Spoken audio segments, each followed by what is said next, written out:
Okay guys, this is a 2012 Mercedes ML350 4matic. It's a 3.2 liter V6 M276, and I'm changing the water pump gasket and also installing a new water pump. As you can tell, it's leaking pretty bad. There's really not many videos out there about doing this, so I'm gonna kind of show you how to do it. So the tensioner is at 70 millimeter, and you take off the belt. I'm gonna put a picture of the diagram somewhere in the video, somewhere here, and you take off the belt, which I already have taken off already. And then you have to take off the air box. As you can see, there's a couple bolts in the top, and there should be a couple bolts somewhere else in the intake where the filter is. So I'm gonna try to take it off, including the air duct, and then from there I'm gonna see what else I have to take off. So once you take off the air box, which is being held by this bolt right here and the one back there, once you take those out, you have to take off the throttle body. So carefully unplug this vacuum hose, which is plugged here. Just carefully twist it. You don't need any pliers or anything. You can just carefully twist it. You have to take obviously the clamps that hold the rubber duct, and you have to want to move this out the way from the intake for the throttle body. Sorry. And then you want to unbolt all forwards. This bolt down here, which is on the curve, you just want to take off the rubber. Just move it to the side and just reach it, and the bolt's gonna come out. And that's how you take off the throttle body. Well, the intake tube for the throttle body. Don't take off the throttle body, just keep it in there, and then you have access to all the bolts for the water pump. You might need to take off this pulley and this pulley to reach out the bolts that are behind it, but we're gonna cross that later. Okay, so once you take off the idle pulley, which is right here, where to take off is right here. You take off the idle pulley.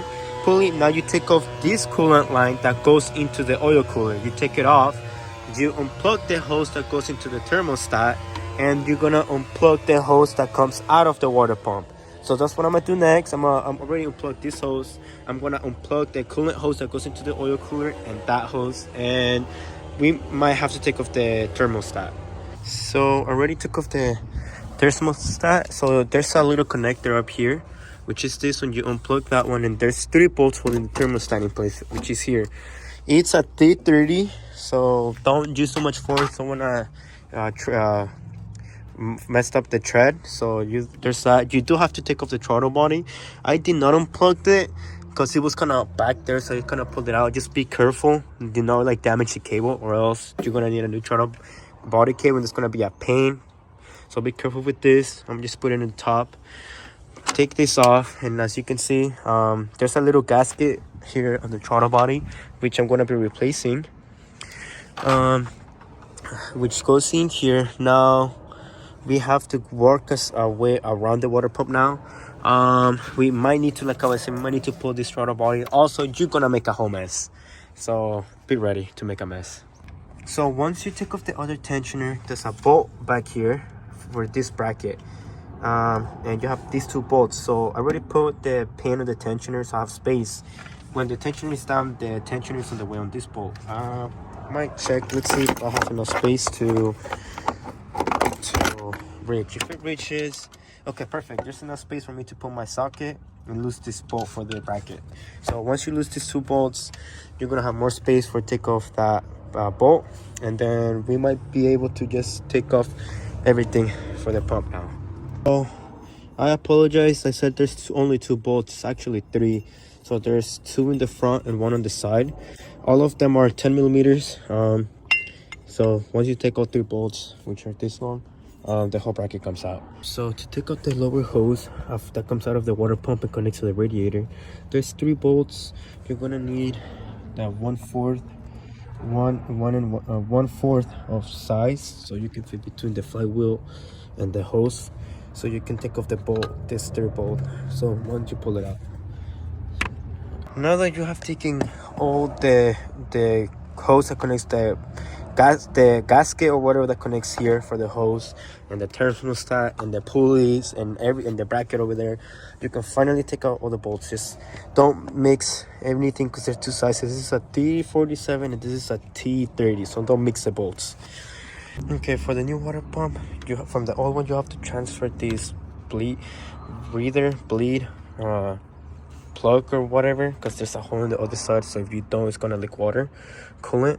And you also have to transfer from the other coolant to the new one. You have to transfer this, which goes, I forgot how it goes. Oh no, well, it goes like this. But before you put this little thing, I don't know what exactly it is, you have to put the gasket before.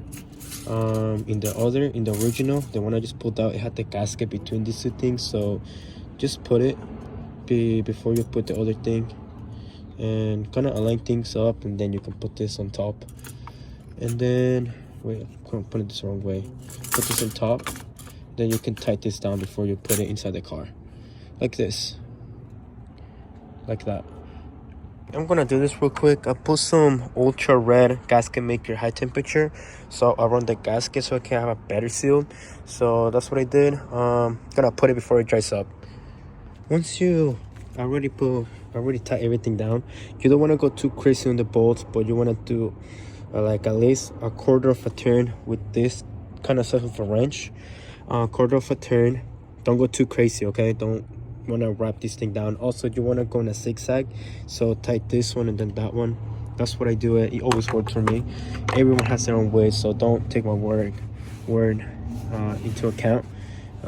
So yeah, I'm gonna put everything back together. I'm not gonna run any coolant because I'm gonna let the silicone or the gasket makers dry for 2 hours. So I'm gonna let this dry without putting in any coolant, but I'm gonna put everything back together. Also, start my kit when my water pump came with new gaskets, so I'm gonna change all the gaskets for the thermostat and the hose, so I'm gonna do that.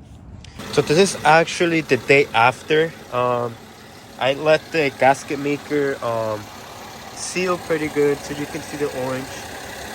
You can see all the orange part down there. That's the gasket maker. It's dry. Nothing is leaking from the water pump. It's pretty good sealed.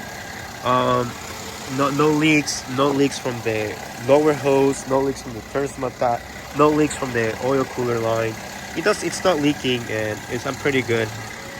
So that's how you change the water pump in a 2012 Mercedes ML350 4matic, not the diesel, the gas version.